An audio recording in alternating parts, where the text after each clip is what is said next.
उत्तराखंड विधानसभा चुनावों के लिए आम आदमी पार्टी की तैयारी जोरों पर है। दिल्ली से आए आप नेता अपनी पार्टी को बूथ स्तर पर मजबूत करने में जुटे हैं। इसी क्रम में दिल्ली से आप विधायक प्रवीण कुमार हरिद्वार पहुंचे, जहां उन्होंने जिले की रानीपुर विधानसभा में कार्यकर्ताओं के साथ बैठक की और पार्टी को बूथ स्तर पर मजबूत करने पर जोर दिया है। इस दौरान आप विधायक प्रवीण कुमार ने कहा है कि उत्तराखंड में सभी सीटों पर आम आदमी पार्टी चुनाव लड़ेगी, जिसके बाद बीजेपी और कांग्रेस दोनों ही पार्टियों पर निशाना साधते हुए कहा कि शासन तो दोनों पार्टियों ने किया, लेकिन यहाँ विकास नहीं किया गया है। इसलिए आम आदमी पार्टी आने वाले 2022 के विधानसभा चुनाव में मजबूती से चुनाव लड़ेगी और अपनी सरकार भी बनाएगी।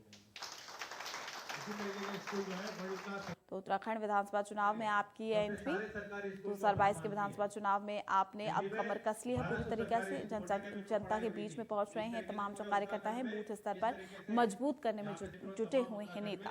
तो रानीपुर विधानसभा में कार्यकर्ताओं ने बैठक भी की। जो अपने सारे सरकारी स्कूल को अपना मानती है। दिल्ली में 1200 सरकारी स्कूल कोटा कैबिनेट में पढ़ाई हो रही थी। इस तरीके से पूरे उत्तराखंड में इस तरीके से यहाँ पे तमाम उत्तराखंड में इसी तरीके के स्कूल जो है पूरे उत्तराखंड में खोले जाएंगे। इसी तरीके के स्कूल जो है बड़ी जो अपने सारे सरकार 70 की 70 सीटों पे चुनाव लड़ने जा रही है, बहुत मजबूती से चुनाव लड़ने जा रही है।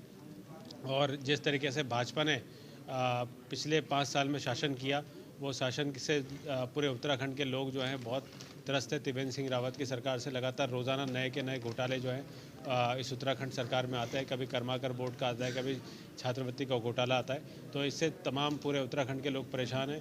दिल्ली मॉडल जो है, अरविंद केजरीवाल का मॉडल यहाँ के लोगों की चर्चा में है। उत्तराखंड के लोगों की चर्चा में कि जिस तरीके से बिजली, पानी, शिक्षा, स्वास्थ्य में अरविंद केजरीवाल ने दिल्ली में काम करके दिखाया है, उसी तरीके काम जो है उत्तराखंड में भी आम आदमी पार्टी की सरकार आने के बाद उसी मॉडल पे काम होगा। इसकी चर्चा जो है पूरे उत्तराखंड में है और लोगों में काफ़ी रुझान है, लोगों में काफ़ी इंतज़ार है आम आदमी पार्टी का यहाँ की सत्ता में आने का।